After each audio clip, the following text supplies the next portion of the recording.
Good morning. Good morning. So I am about to, Keisha Johnson here, welcome. We are about to listen to the next 30 minutes of Outwitting the Devil. I've listened to this audio book several times and decided to go through it again. So I wanted to give you all just a moment to hop on, and then I am going to hit the play button. Make sure that you have a pen and make sure that you have your notebooks ready to take some notes. I'm actually going to go ahead and jump in and get started. Good morning, Ricky. Good morning. Good morning. The next 30 minutes, Outwitting the Devil. Get ready. Take over that power and yield it to no person or influence. Type a number 1 if you can hear, Go ahead okay? and tell me more of the methods by which you cause people to drift to hell with you. I cause people to drift on every subject through which I can control independent thought and action. Take the subject of health, for example. I cause most people to eat too much food, and the wrong sort of food.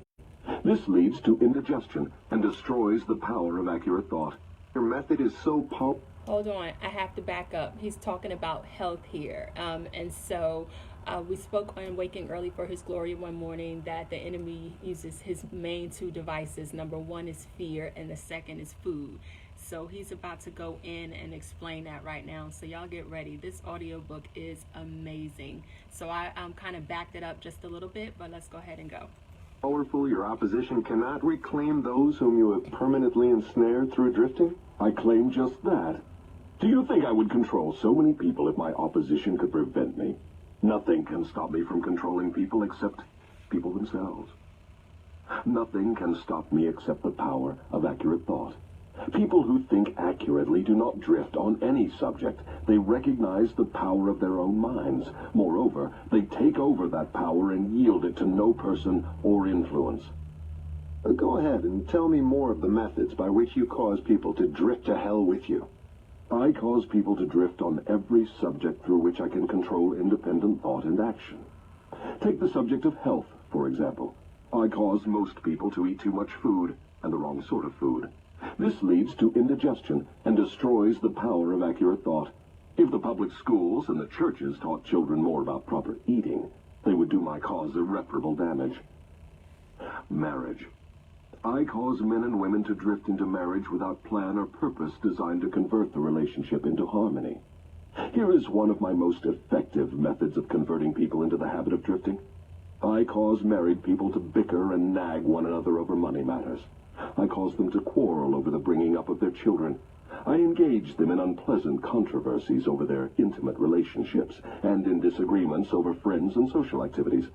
I keep them so busy finding fault with one another that they never have time to do anything else long enough to break the habit of drifting. Occupation.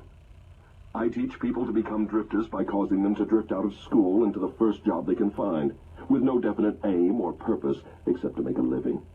Through this trick, I keep millions of people in fear of poverty all their lives. Through this fear, I lead them slowly but surely onward until they reach the point beyond which no individual ever has broken the drifting habit. Savings. I cause people to spend freely and to save sparingly, or not at all, until I take complete control of them through their fear of poverty. Environment. I cause people to drift into inharmonious and unpleasant environments in the home, in their places of occupation, in their relationship with relatives and acquaintances, and to remain there until I claim them through the habit of drifting. Dominating thoughts. I cause people to drift into the habit of thinking negative thoughts. This leads to negative acts and involves people in controversies and fills their minds with fears, thus paving the way for me to enter and control their minds. When I move in, I do so by appealing to people through negative thoughts, which they believe to be their own. I plant the seeds of negative thought in the minds of people through the pulpit, the newspapers, the moving pictures, the radio, and all other popular methods of appeal to the mind. I cause people to allow me to do their thinking for them, because they are too lazy and too indifferent to think for themselves. I conclude from what you say that drifting and procrastination are the same. Is that true? Yes, that is correct. Any habit which causes one to procrastinate, to put off reaching a definite decision, leads to the habit of drifting. Is man the only creature who drifts? Yes.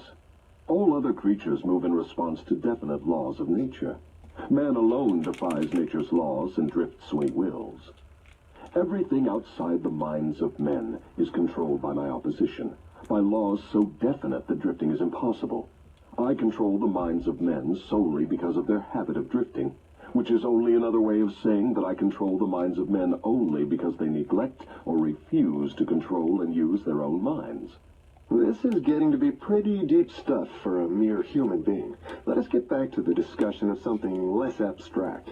Please tell me how this drifting habit affects people in the everyday walks of life, and tell me in terms the average person can understand. I would prefer to keep this interview up among the stars. No doubt you would. That would save you from being exposed. But let us come back to Earth. Tell me now what drifting is doing to us as a nation here in the United States. Frankly, I may as well tell you that I hate the United States as only the devil can hate. That is interesting. What is the cause of this hatred? The cause was born on July 4, 1776, when 56 men signed a document which destroyed my chances of controlling the nation. You know that document as the Declaration of Independence. Had it not been for the influence of that damnable document, I would now have a dictator running the country, and I would stop this right to free speech and independent thought that is threatening my rule on Earth. Am I to understand from what you say that nations controlled by self-appointed dictators belong in your camp?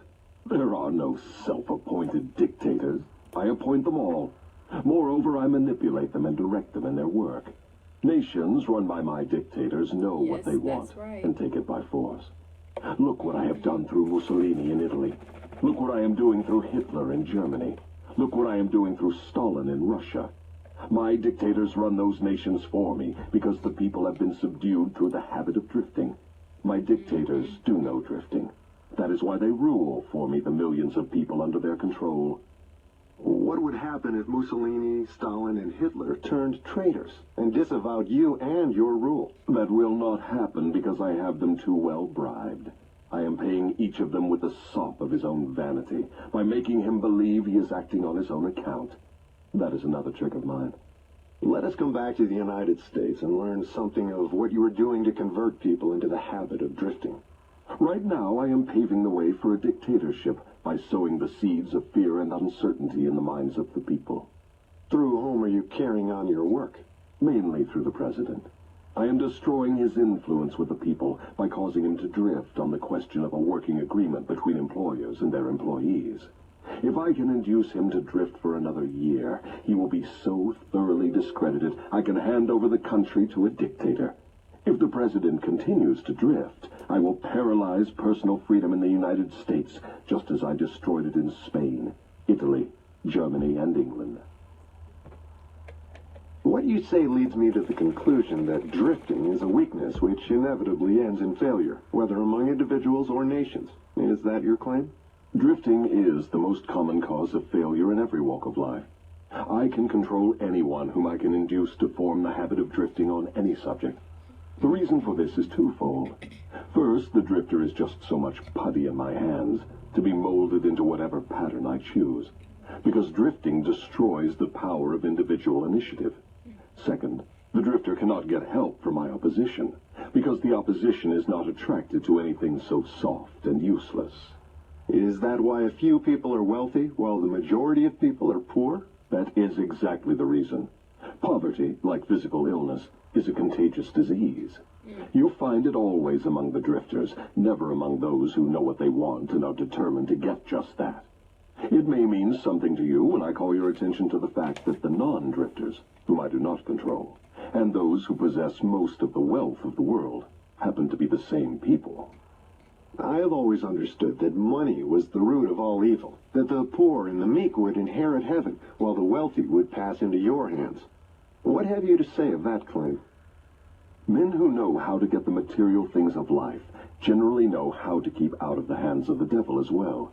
The ability to acquire things is contagious. Drifters acquire nothing except that which no one else wants. If more people had definite aims and stronger desires for material and spiritual riches, I would have fewer victims. I assume from what you say that you do not claim fellowship with the industrial leaders. Evidently, they are not friends of yours? Friends of mine. I'll tell you what sort of friends of mine they are. They have belted the entire country with good roads, thus bringing into close communion the people of both city and country. They have converted ores into steel, with which they have built the skeletons of great skyscrapers. They have harnessed electrical power and converted it into 1,000 uses, all designed to give man time to think. They have provided through the automobile personal transportation to the humblest citizen, thus giving to everyone the freedom of travel.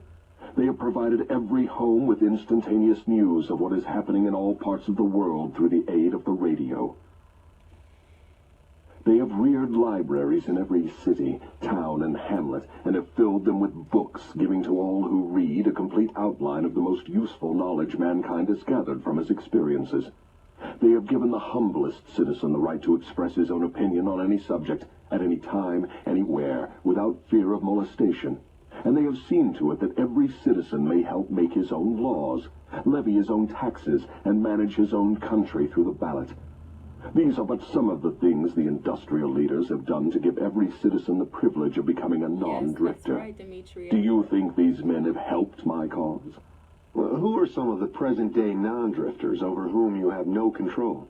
I have control over no non-drifter, present or past. I control the weak, not those who think for themselves. Go ahead and describe a typical drifter. Give your description point by point so I can recognize a drifter when I see him.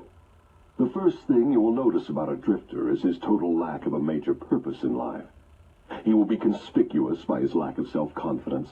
He will never accomplish anything requiring thought and effort. He spends all he earns and more, too, if he can get credit. He will be sick or ailing from some real or imaginary cause, and calling to high heaven if he suffers the least physical pain. He will have little or no imagination.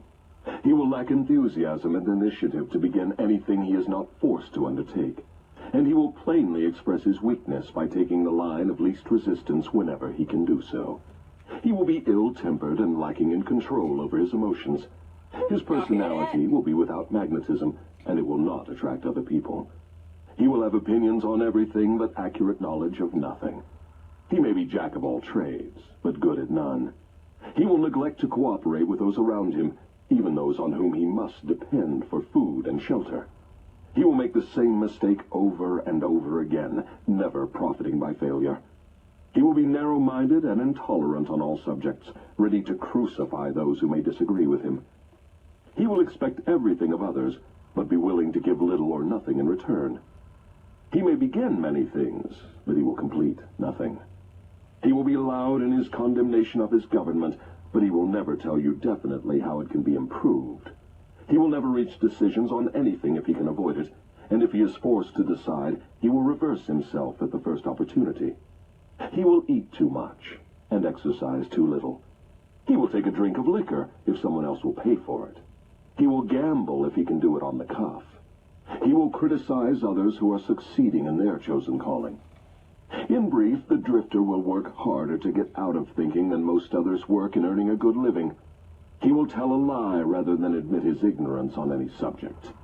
If he works for others, he will criticize them to their backs and flatter them to their faces. You have given me a graphic description of the drifter. Please now describe the non-drifter so that I may recognize him on sight. The first sign of a non-drifter is this.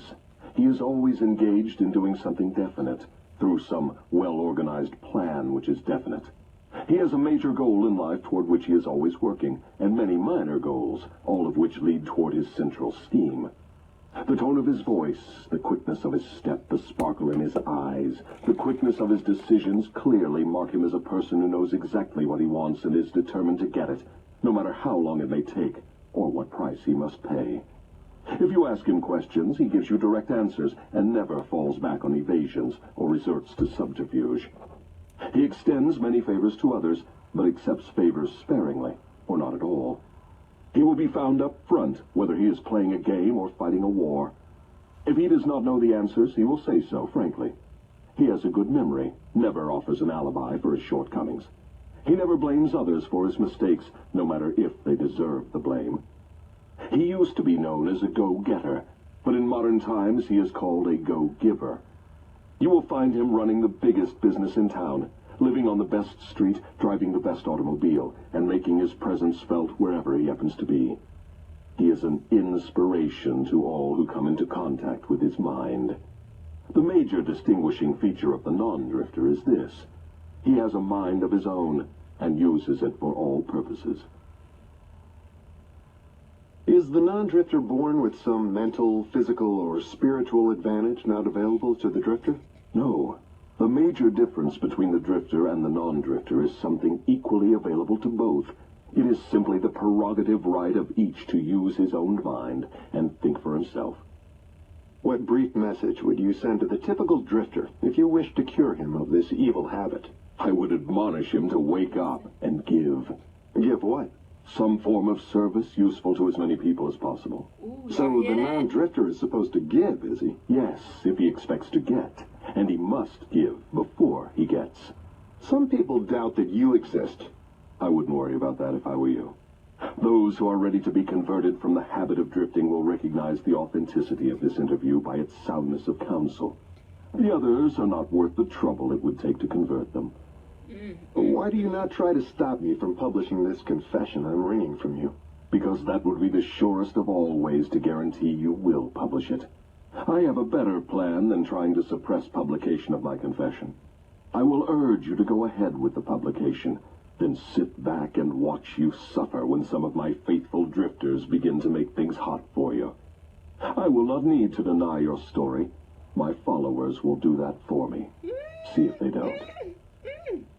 If this confession of yours stopped right here, your statement would be sound. But fortunately for millions of your victims who will gain their release because of your confession, this interview will continue until you have supplied me with the weapon by which you will eventually be restrained from domination of people through their fears and superstitions. Remember, Your Majesty, your confession has just begun. After I wring from you a description of the methods by which you control people, I will force you also to give the formula by which your control can be broken at will. It is true I shall not remain here long enough to defeat you, but the published word I leave behind me will be deathless because it will consist of truth. You fear the opposition of no individual because you know it will be short, but you do fear truth. You fear truth and nothing else, for the reason it is slowly but definitely giving human beings freedom from all manner of fear. Without the weapon of fear, you would be helpless and entirely unable to control any human being. Is that true or false? I have no alternative but to admit that what you say is true. Now that we understand each other, let us go ahead with your confession. But before we continue, I may as well take time out to do a little boasting on my own account, now that you have had your fling at it.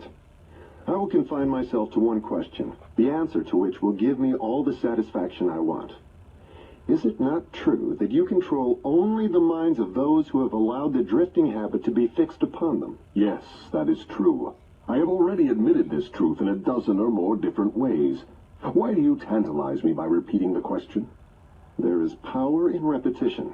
I'm forcing you to repeat the highlights of your confession in as many different ways as possible, so your victims may check this interview and determine its soundness by their own experiences with you. That is one of my little tricks. Do you approve of my method? You couldn't be setting a trap for me for the purpose of doing some more boasting, could you? I am asking the questions and you are doing the answering.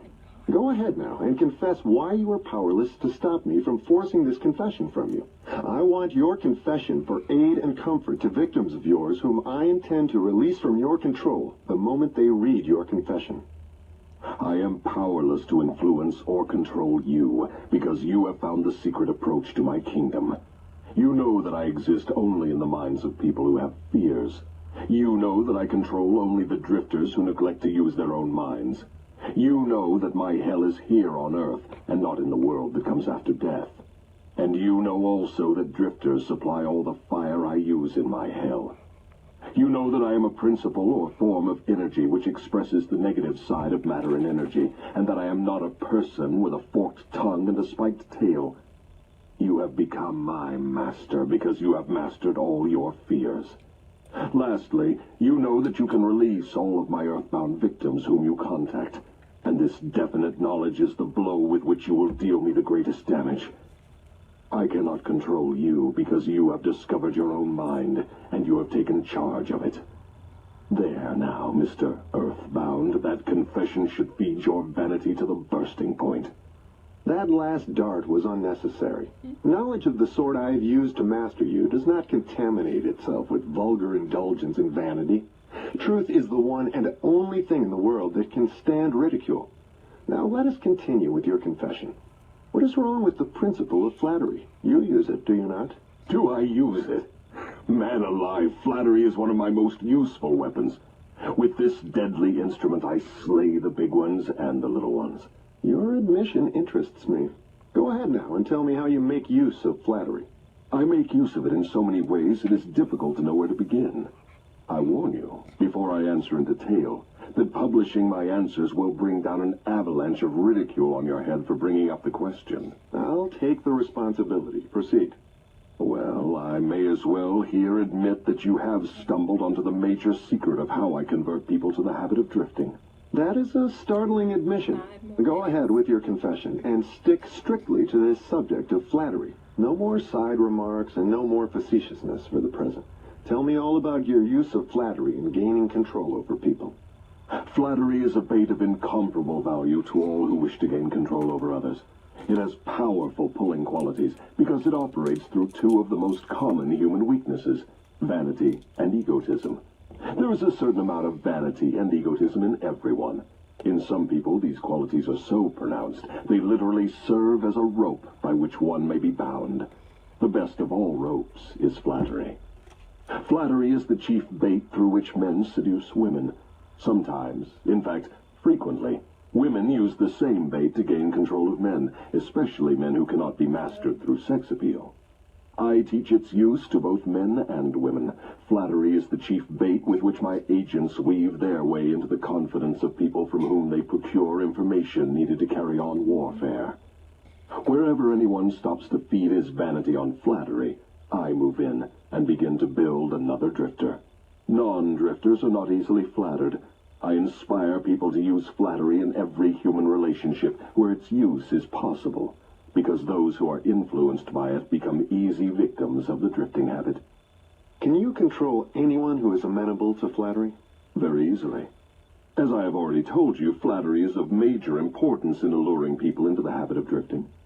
At what age are people most susceptible to flattery? Age has nothing to do with one's susceptibility to flattery. People respond to it in one way or another from the time they become conscious of their own existence until they die. Through what motive can women be most easily flattered? Their vanity. Tell a woman she is pretty or that she wears clothes well. What motive is most effective in harpooning men? Yes. Egotism, with a capital E. Tell a man he has a strong Herculean body or that he is a great business tycoon, and he will purr like a cat and smile like an opossum. After that, you know what happens. Are all men like that? Oh, no. 2 out of every 100 have their egotism so thoroughly under control that even an expert flatterer couldn't get under their skins with a double-edged butcher knife. How does a cunning woman apply her art of flattery in attracting men?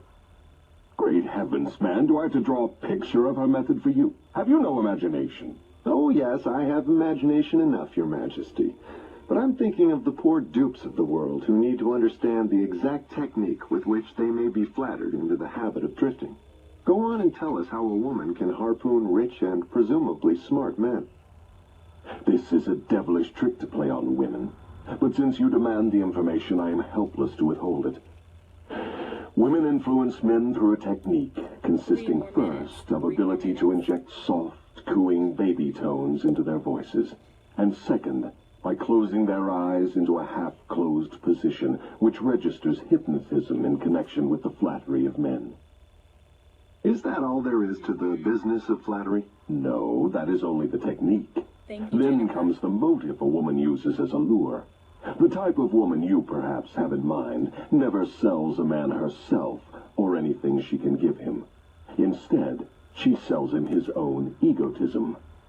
Is that all that women use when they wish to flatter men? That is the most effective thing they use. It works when sex appeal fails. So, I'm to believe that big, strong, smart men can be wound up and manipulated through flattery just as if they were so much putty? Is that possible? Is it possible? It is happening every minute of the day. Moreover, unless they are non-drifters, the bigger they come, the harder they fall when the expert flatterer moves in on them. And tell me of some of your other tricks with which you cause people to drift in life. One of my most effective devices is failure.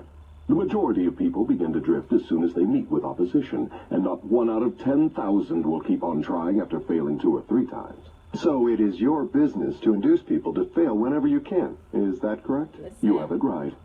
Failure breaks down one's morale, destroys self-confidence, subdues enthusiasm, dulls imagination, and drives away definiteness of purpose. Without these qualities, no one can permanently succeed in any undertaking. The world has produced thousands of inventors with abilities superior to that of the late Thomas A. Edison. But these men have never been heard of, while the name of Edison will go marching on, because Edison converted failure into a stepping stone to achievement, while the others used it as an alibi for not producing results. Is the capacity to surmount failure without being discouraged one of Henry Ford's chief assets? Yes, and this same quality is the chief asset of every man who attains outstanding success in any calling. That statement covers lots of territory, Your Majesty. Do you not wish to modify it or tone it down a bit for the sake of accuracy?